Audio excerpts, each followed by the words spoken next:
Empower Radio presents Welcome to Blissville with the Bliss Lady, Teri Williams. Get ready to connect with inspiring, motivating, enlightening, and joyful guests who are following their bliss. Now, here's your host, Teri Williams.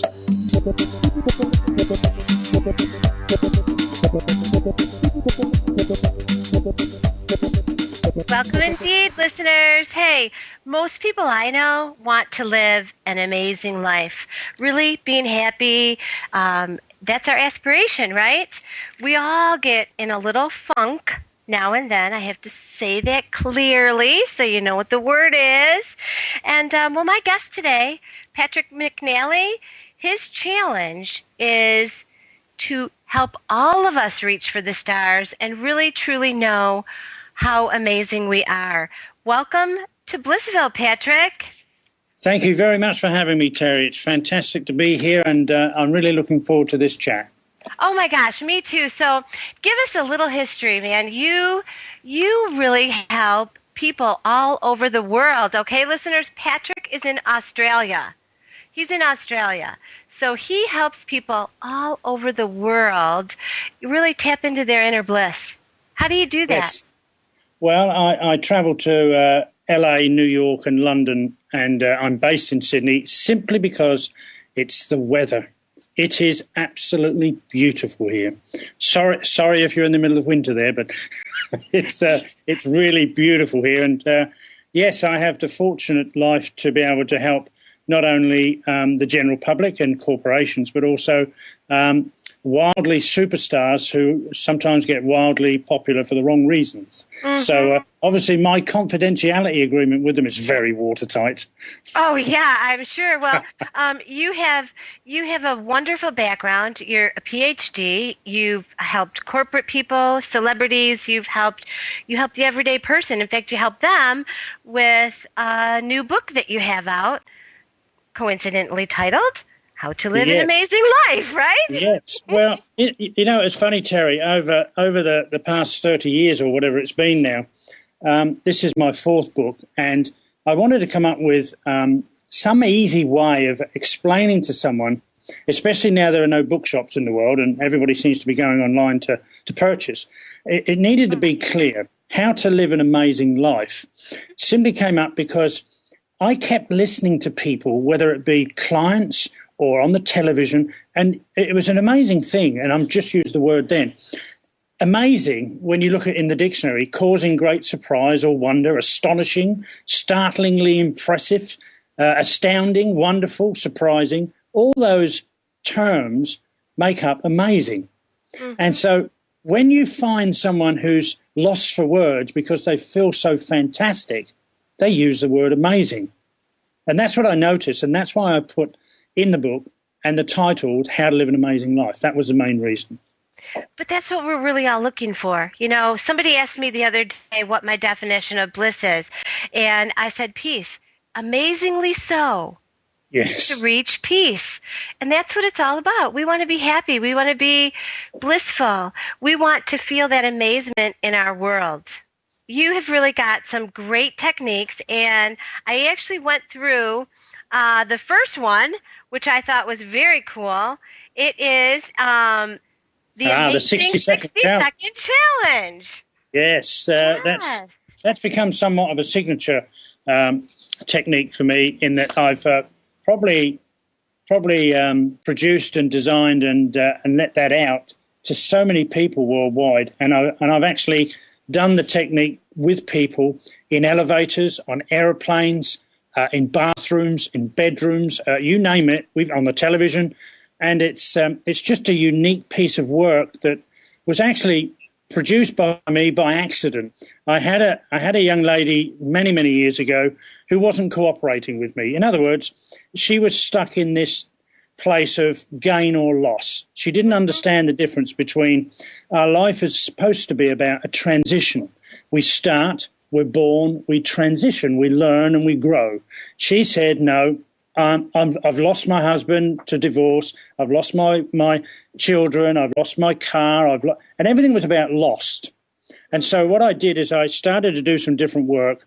She wasn't responding. I attempted everything I knew, and in the end, I developed the amazing 60-second challenge. That's how it came across. And for this day, I've been indebted to that young lady who, I might add now, is having a wonderful life.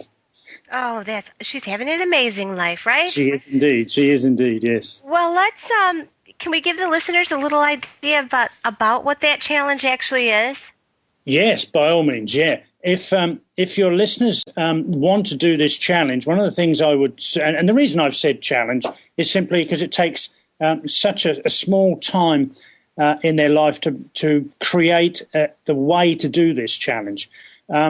I would imagine that if they're listening, they shouldn't be doing this challenge while they're driving a car right. or a tractor. So wherever you're listening to this now, please don't drive a vehicle of any description.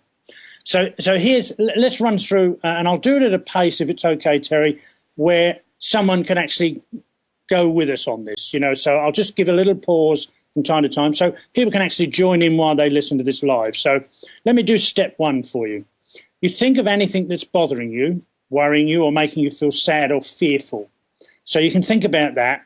And, of course, the bigger the problem now, the better it becomes. So I want you to think of something that it's almost like you would never, ever say this to anybody, and it's so big in your mind, and it's one of those things you just wish you could just let go. They're the ones we need, the big ones. So as you think about that, and you keep thinking about it now, I want you to now be able to detect where you begin to feel it in your body.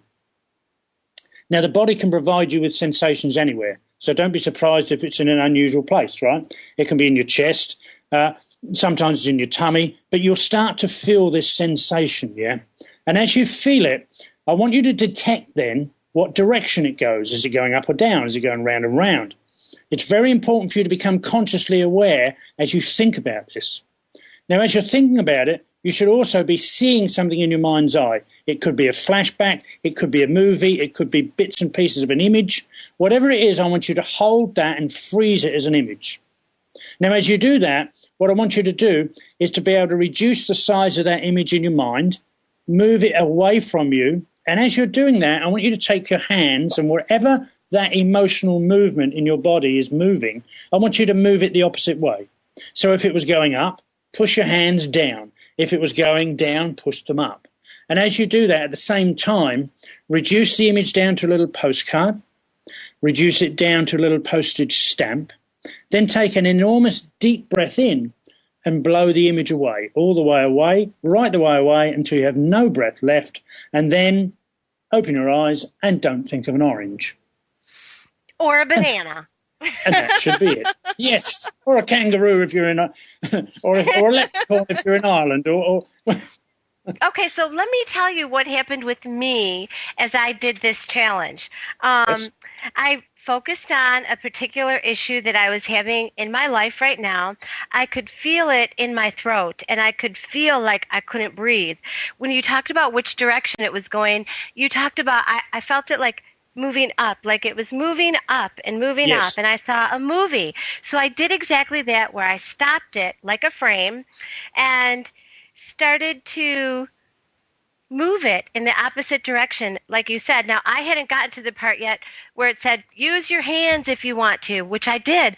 I started pushing it down into the ground, like into Mother Earth. Yes. I actually use my hands in different practices for some shaman work that I do and pranic healing work that I do, and Yes. even Reiki. So to me, that was like a natural thing to happen. But when I was done, I felt this complete sense of peace around that issue. And I thought that was truly amazing. Well, that's excellent. That's the result we're looking for. And of course, I would urge your listeners, when they do this for the first time, it sounds completely weird. I know it does. I've watched people for years look at me and go, you want me to do what? And I have to politely say, shut up, just do it. And of course... Yeah, just do it. Yeah, just do it. Because we need to understand that, and I've said this in the book many times and in all of the work I do, we trick our mind into thinking our body is producing real emotions and thus real realities. We're not. If you understand physiology, you'll know that your organs are producing electrodes. They're putting pulse waves through the brain, coming back down to your body, and that's how we get a thing called anxiety. That's how we get bliss. That's how we get anger. We use our body and our organs. Now, if people understood this, they would simply go away and say, so when I get this sort of dread come over me when the boss calls me into the office, that's me doing that, is it? Yes, indeed it is. It's them doing it themselves. So that's what this challenge and this type of technique that I do. I also obviously do a lot of work with tapping. EFT has become so universal these days, as you know, that people now, I've got people worldwide tapping their forehead, the side of their temple, under their eye, on their collarbone, squeezing their wrist, taking a deep breath in and saying the word peace. And the moment they do that, they can't believe the changes in the way they think. So tapping is useful for thinking. That spin technique, that 60-second challenge, is what I use to remove deliberately produced emotions that we don't know we're doing. That's what that technique's for, to just rid ourselves of perceived emotional feelings. They're not perceived unless, of course, you've created them. So I'm into quantum physics, so I know a bit about this, as you can imagine. Oh, yeah. I mean, so ultimately the goal would be to, like in shamanic teachings, is to be a hollow bone, to be hollow for around that situation. When the boss calls you into the office, instead of recreating an agitated space, recreate a place of peace. And maybe that would change that whole dynamic. Absolutely. Couldn't agree more. And also, I teach people to use the law of attraction properly. Yeah. You have no idea how many people I meet, and they use the law of attraction. They've read the book, they've done everything, and they say to me, Patrick, I go to the mailbox every day, and that big check's there. And it's not working. Not there. Gee, why is that? I say, have you got a job? Maybe you could get a job. Right. Maybe you could get an income and start saving. Maybe you could serve people around the world. Maybe, you know. The law of attraction is so purposeful. It's what you think about most will arrive. Well, you've got a decision to make. What do you want to think about? Most people, let me give you a real, somebody came in the other day, and this man had been driving across Australia in a big truck thinking about the ex-girlfriend. Now, I'm sat there going, how was your week? How'd you go? And he said, well, I couldn't get her out of my mind. Now, I love this. You couldn't get her out of your mind. What's she doing in there? Did you give her permission to get in there? Now, he was saying things like, I don't want her back. I don't want her back. So that was the thought that was going on in his mind. Now, as you know, the subject matter was her. The word don't is a negative word. So his unconscious was actually hearing, I want her back. I want her back. Right. So we had Michael Jackson playing his song, I Want You Back. And for 20 hours, the man was a disaster. Oh, gosh. So he came back and we changed that with the 60-second challenge. We also changed it with some tapping. And since then, that man has never even thought about that woman since. Wow, good for him. Tapping is an amazing tool. You've just used my word again, amazing. I know. You know, we can use amazing and bliss in the same sentence, can't we? Yes, we can indeed. It was fun. The reason I wanted to speak to you, and I'm so grateful to have you let me come on your show, is a while ago I produced a book called How Men Stuff Up Relationships and How Women Help Them. Now, it was a funny title, but the media around the world got hold of it because we announced a disorder to the world. And the disorder was called, because I'm a doctor, I'm allowed to do a disorder. So I thought, well, every other doctor does. They create these things and then ring the drug company and go, hey, can you get a solution for this? That's right. Let's use tapping instead of drugs, okay? Yeah, that's right. So the disorder was blissfulnessless, which was a made-up word by Patrick. And I would go around and do press conferences. I love that. Please use it, please. And I would say, I'd like to announce today that in London there is a blissfulnessless week happening. And as you drive around London and you look in the supermarkets, you will see people blissfulnessless. That's a disorder. They're miserable. They're unhappy. They can't smile. They haven't got peace. We need to start changing that. Well, the media got hold of this. I couldn't tell you. It was just so funny. And I just did it because I love the word bliss. I think if you've got your bliss, you've got life. Absolutely. That, you're turned into what turned in and turned on to what is bringing you peace in your life. Yes. Ultimately. Well, you know what they all need for that blissfulness list is a blissness plan. Yes. Instead of a business plan. Yes, I couldn't agree more. But it really is amazing. And I'm sure that you see it in your community and on your streets. It's really amazing to be walking down the street and to notice the people that have that blissfulness. Did I get that right? Yes. Blissfulness list. You can actually feel it. Yes. When people I'm look sure so unhappy. Yeah, your listeners would have gone into a room and walked in and said, "Oh, sorry," and they felt the impact of walking in that room. No one said a word, but they walked in the room and went, "Oh, sorry," and got back out. That's the sense, that's the energy and the sense of self that people have. So if you walk into a room, you can sense and feel what's going on anyway. That's your intuition. So imagine when I walk into a room of 100 people and take a day's workshop, the energy level immediately goes up because everybody starts to wonder why I'm so energetic. And yet I'm not on drugs. I'm not on alcohol or drugs. I'm actually high on life, which I quite like, because if you've been on the streets working with people who live in the street, you'll know that you're very, very grateful that you've got a roof over your head and they're living on the street and it's not you. So it's really important, I think. Yeah, absolutely. To be grateful. So why is it that you think people have lost their connection with gratitude? I think because everybody's become sheep. I think they follow as if it's nothing else to do in their life except follow. I mean, back in the 1800s, Edison didn't know how to create a light bulb, did he? I mean, if he hadn't been who he was, we wouldn't have had a light bulb. So he started with nothing. So people these days, we're not creating fantastic scientists or painters. We haven't got people in the arts. What we've got are people who have given up on life, who leave school, who are medicated on prescribed medication. So how on earth can you be grateful if you're loading... We have children in the world at 7 on antidepressants. How are they going to be grateful when they grow up? How are people going to do that? And, of course, parenting for the 30-somethings is an entirely different thing these days. The parents who are in their 30s and 40s are now producing children who are either on antidepressants or on McDonald's or on iPhones and cannot spell, cannot do mathematics. So the world is changing, and this evolution, you've got to look at it and say, we accept the change, but where is it going to lead if we just can't be grateful for what we have?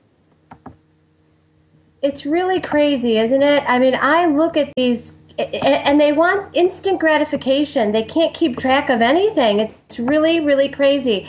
So in your book, Patrick, again, we're talking with Patrick Mcnally, and the book that he has put out there for all of us to grasp is How to Live an Amazing Life. And you actually touch on the topic on how to be an amazing parent.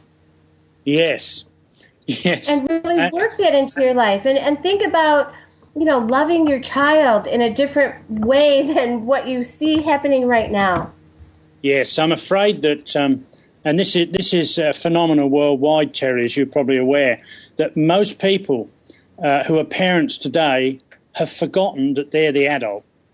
They then go into this instant gratificational need for themselves. So the child says, no, mummy, or no, daddy. And what happens then? Instead of it not being no in the first place, there's a confrontation. The mother or the father then produces inside their own body this dread. A teenager will talk to the parents disrespectfully and threaten to cut themselves or threaten suicide, and the parent then has lost. The parent goes into a spiral, feels fearful, And meanwhile, the child is winning. Now, I get parents in my practice every day, and they are losing the battle because they haven't realised what they've done. And you've got a wonderful man in America. He's the Mexican man. I call him Cesar Millan, the dog whisperer. Oh, yes. He is amazing. Woo, for sure. And not only is he an amazing man, he's an amazing teacher in that he teaches humans, and the humans think he's teaching the dog. No, not at all. Exactly. If you've got a dog and you want it to sit, you better well make sure that dog sits, because if it doesn't, you're in trouble. Now, if you don't do the same with children, you're going to be in trouble. Mm-hmm. And what happens is parents these days have got softer and softer. They don't like tough love because they think it's tough love. It's not really tough love at all. It's your responsibility as a parent. And you see, we are lost sometimes, that we have 14, 15-year-olds coming in to see me, and all they want to do is run away from school and so on and so forth. Mm-hmm. And it's just difficult for parents to understand that as these children grow, their value system grows. Now, as you well know, we've got an epidemic in terms of antidepressants being prescribed. 136 million in Australia last year. We only have 22 million in this country, 22 million people, but last year 136 million prescriptions were drawn up for antidepressants. Now, if we're drugging people, and especially children, we are taking away from them the one thing that they deserve more, which is a free childhood. Now, we have disorders that have been created by men, unfortunately, ADD, ADHD, you name a letter, we've got a disorder, and suddenly the drug company has got a cure for it. Now, this child who's supposedly got ADHD, if you put the child in front of a video game, that child will excel. Now, how come, while they're excelling in the video game, they don't show symptoms of ADHD? It's simple. What's important to that 8, 9, 10-year-old at that moment in their life, that's important to them. Not school, not cleaning their room, not going out with their mum and dad to a boring place. What's important to that child is that age group is a video game. Now, if we excel in that, we should be able to help that child excel in other areas. That's where parenting comes in. You can't just praise a child and you can't punish a child. You can't do those things without that child understanding that what's important to them is where they are in their life. Once that 8-year-old becomes a 28-year-old, the important issues in their life change. And I think parents don't understand that concept at all. Well, yeah, and they think that they're their friend.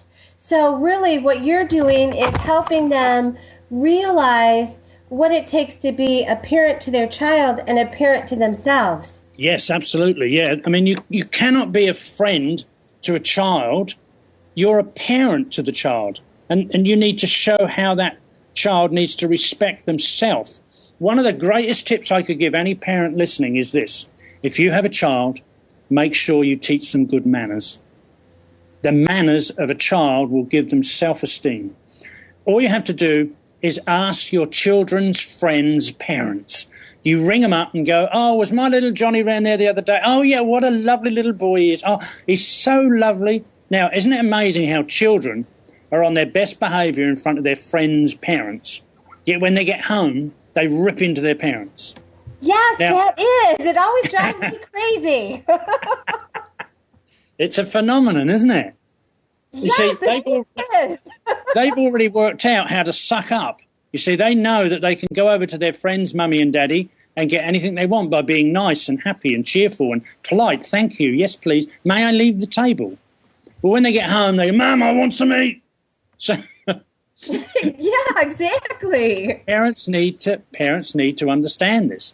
One of the nicest things that we've discovered over the years is if you want to teach a child, some parents use pain and some parents use dread.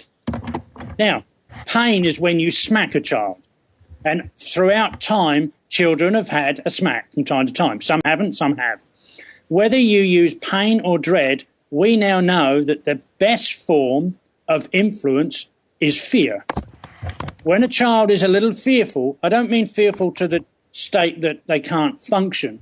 I mean just a little bit. And you take a parent, say there's a father who uses fear and a mother who uses pain. The mother will ask the children to tidy up, do this. They'll answer her back. She'll run around, try and chase them. Yet Dad walks in and the house is different. Dad takes one look at them and they do exactly what they're told. Now that difference, children need both. That's why we now have so many divorces worldwide, that when I'm working with families, and I do this a lot, I have to teach the mother, if she's the one who used to use pain, to use dread and fear. And I have to say to the father, you need to lighten up a little bit now. You need to drop the fear a bit. And because they're living apart, a week apart, one week with mum, 1 week with fathers, it's very difficult for children these days to get both of those things. And they need both. They need to be able to work out. Children these days are getting smarter because they know which parent to go to in order to get what they need. Yeah, they've learned how to be a lot better manipulators, that's for sure. Yes. Patrick, I am so sorry. This has been amazing, but we are running out of time. We definitely have to do part 2 here. Yes, I'd love to come back. Yeah, so we are like at the end of the wire here, and I love to have my guests leave one thought with the listener. So what's your one thought? What can they take out into the day to get rid of that blissfulness and have an amazing life? I think the one thing that people could do to change the way they live and have an amazing life is to understand that the biggest thing that stops them is their own self-thoughts. What they do is they think negative thoughts, they believe the negative thoughts, and they create a thing called doubt. If you eliminate doubt, you can have an amazing life. And if I were you, I would tap away as much as you can the doubt, and I would spin away the doubtful emotions. That's what I would do. Thank you so much. Patrick Mcnally, How to Live an Amazing Life. You can find all of his information on the Empower Radio website. Welcome to Blissville. Thank you, Patrick. Go out and have an amazing day. Thank you, and have an amazing life, everybody. Thank you.